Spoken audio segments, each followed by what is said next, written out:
Real Maharashtra 24 news, आम्ही दाखवतो सत्य।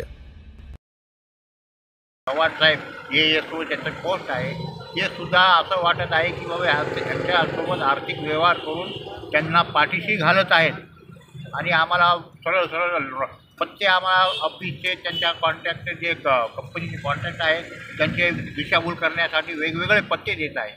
तरी आम्ही पूर्ण शहानिशा करून पुण्याचा मेन जी कंपनी आहे त्यांचा आम्ही स्वतः शोधून काढलेला आहे की त्याचा पत्ता कुठे आहे कंपनीचा।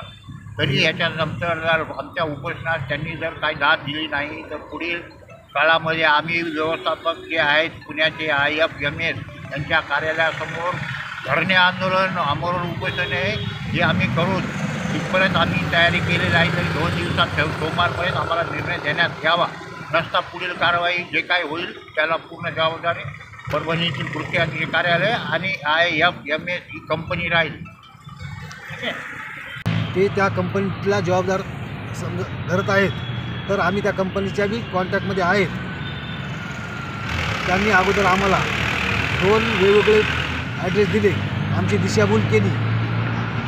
असं आम्हाला वाटत आहे की आमची दिशाभूल त्यांनी त्यांच्याशी काही आर्थिक व्यवहार केलेला आहे, त्यामुळे आमची वेगवेगळ्या कंपन्यांचे ॲड्रेस देऊन आमची दिशाभूल केली, आमचा वेळ वाया घातला, आमची मानसिक खच्चीकरण झालं।